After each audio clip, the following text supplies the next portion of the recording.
History of MMM, how it all began. Starting up of MMM, in 1989, Moscow Executive Committee in Leninsky district registered MMM as a cooperative society. It is in Russia. A few words about the leader. The MMM Cooperative Society was founded by Sergei Mavrodi and was one of the leading computer equipment distributors in Russia.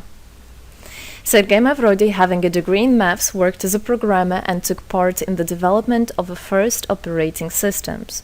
A few words about his decision to make his own company is the fact that having worked as a simple worker from 8 to 5, he understood that freedom is the most important for him, because that work of 8 to 5 is literally a slavery. At any point, at any time, the company can throw you out and you'll be left without nothing, although you could have worked in that company for years and years. So he realized it. This is why he decided to create his own child, and he knew whatever his efforts will be, it will come back to him in form of dividends and income. Free of charge travel campaign. In 1992, the brand became universally recognizable after Mavrodi offered several times to all the residents of Moscow a day of free of charge travel in metro, Moscow subway. Pretty smart. Birthday of MMM. On October 20, 1992, the joint stock company MMM was registered. In fact, it is a birthday of MMM in the traditional form in which people got used to consider it. The shares of MMM on sale. February 1st, 1994, the shares of MMM went on sale, and people immediately began to buy them. Moreover, the company willingly bought them back on a new, higher rate, which grew very fast at about 100% per month. The company's principle today is always more expensive than yesterday worked perfectly. Few words about that. Why did he do that? As you might know, in 1991, the Soviet Union fell. So if until at the time of the Soviet Union, everything that there was in the country, like properties, different companies or whatever that was bringing some goods, was national. So any person of the country was entitled to have a share of that production, of that company. Everybody was equal. But when the Soviet Union fell, what it meant is that all the companies, all the properties had to be privatized. So you can imagine there is a company, a huge company. People worked there for years and years. And at one moment, there comes a person and says, all that is mine. Yes, this was the case. And obviously that information, that laws about the fact that it was possible to privatize was kept only for a small group of people for obvious reasons. So a simple worker who worked in that company for years and years or all his life didn't know he can actually come and say by law that that is his. So what genius idea Sergei Mavrodi had is to sell these shares to gather the money of the people, and with this money to buy those companies. So basically, if a person has an MMM share, he would have had an exact share from the company that Sergei Mavrodi bought. For example, a company from oil and gas or something else. Obviously, he knew perfectly which companies are worth it and which companies were not.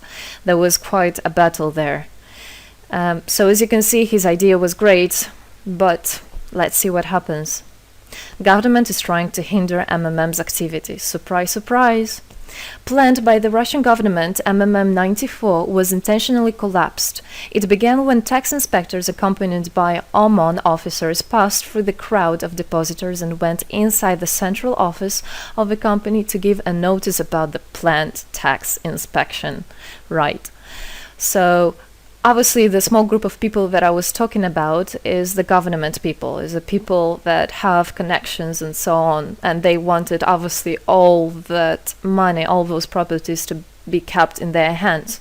This is how the nowadays oligarchs were made. At that moment, they had nothing. In one day, they got loads of money. And now you can know them as very rich people who made their money on the back of a nation. So obviously they did something just to provoke some panic going through the crowd.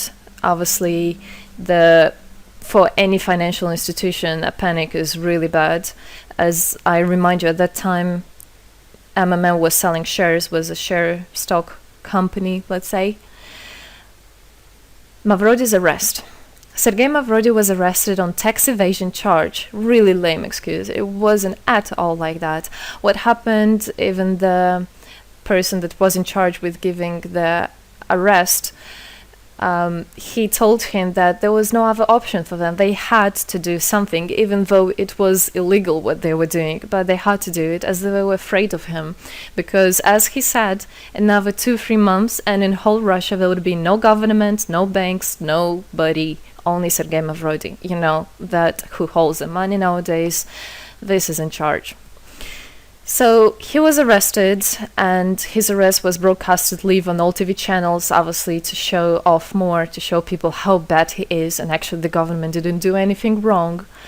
On the same day, there was a storm of the central office of MMM. The company was prescribed to recover 49.9 billion rubles to the budget. Huge money.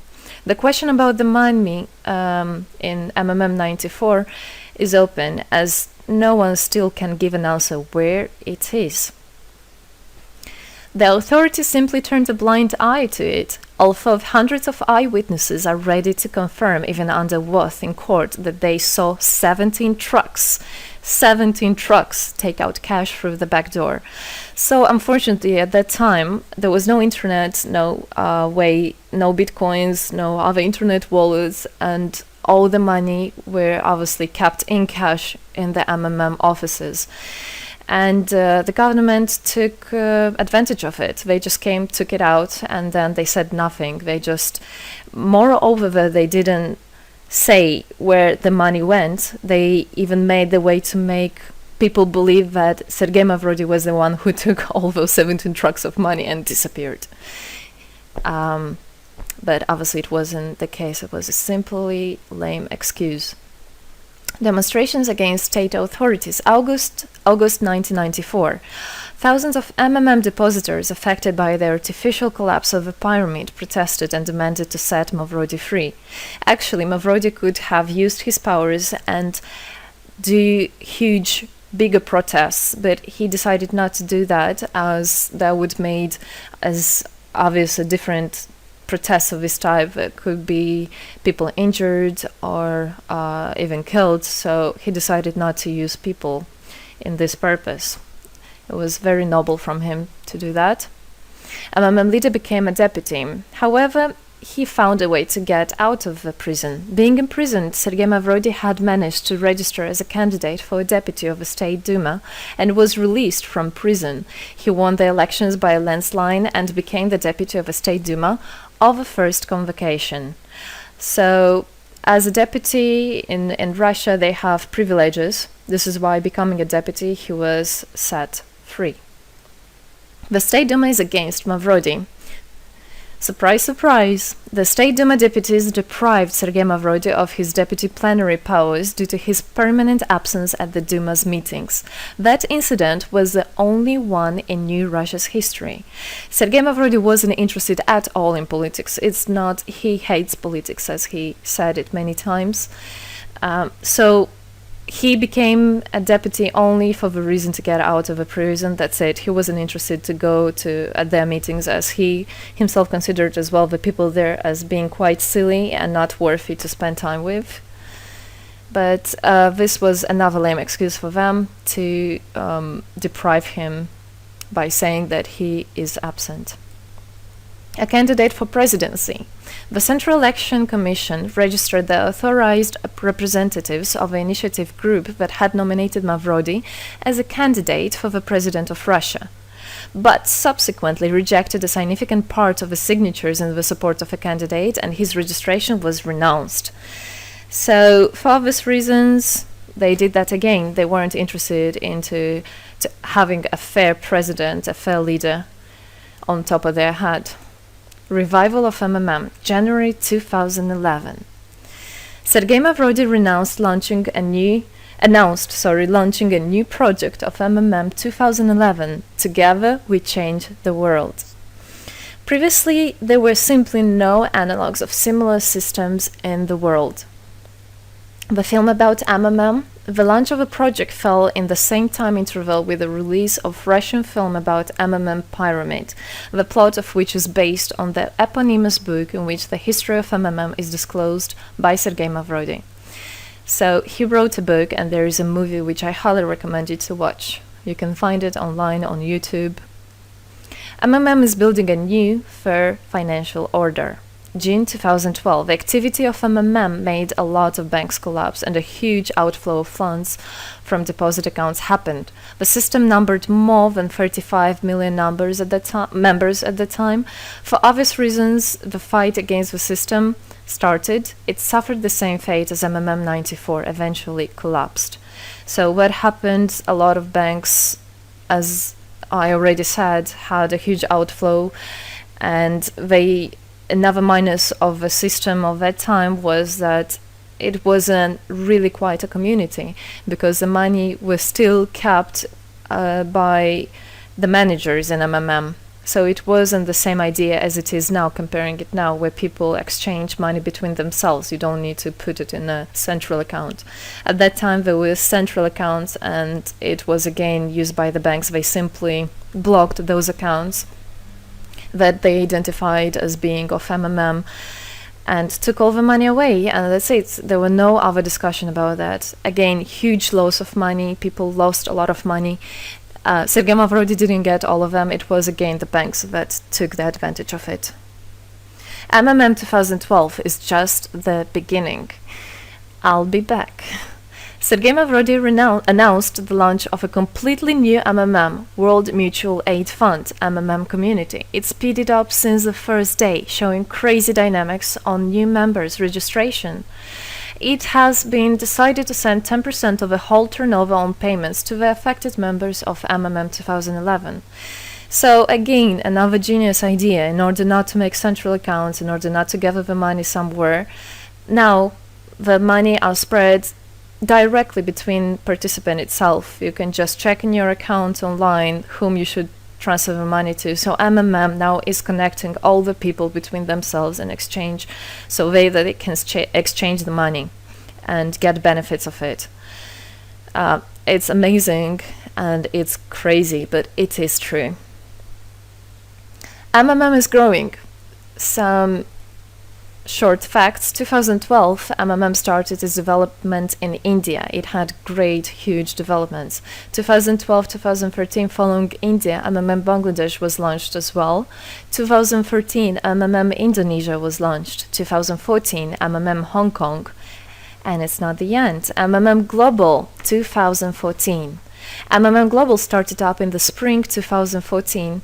It is a voluntary network, a community of millions and millions of people from more than 100 countries worldwide. So there is already MMM settled in Argentina, Brazil, Philippines, Hong Kong, and other. And all the rest of people in the world from all the countries of the world are able to participate as well. So they rebelled against the financial slavery and combined their money for this purpose. So how it is possible? MMM, the Republic of Bitcoin. Bitcoin is another genius idea to set the world free. For MMM Global participants' convenience, there were some 20 ideas on funds transfers implemented. From now on, all the countries where you can buy and sell Bitcoins can be registered in a branch of Free People of the Republic of Bitcoin. Thus, there is no barriers to develop MMM in small countries due to their restrictions on the international bank transfers. Banks. This is not something that we would want to use, as the banks can anytime put restriction on an account or even block an account and take all the money. Yes, the banks can do that. Read better your contract. So, Bitcoins is really genius idea to do that. Join MMM Global, join our community, set the world free. Don't hesitate, don't even think of going back, just go always forward. We are writing the history right here and right now. We are not going to be any more slaves working from 8 to 5, having pennies for that. We want to hold our own money and to get the benefits of it. I don't want a bank to use my money for their own purposes. I want us people, free people, to use our money, to exchange the money when it is needed, and to help each other. This is really a great idea. And join us, write the history here today with us. And together we will indeed change the world.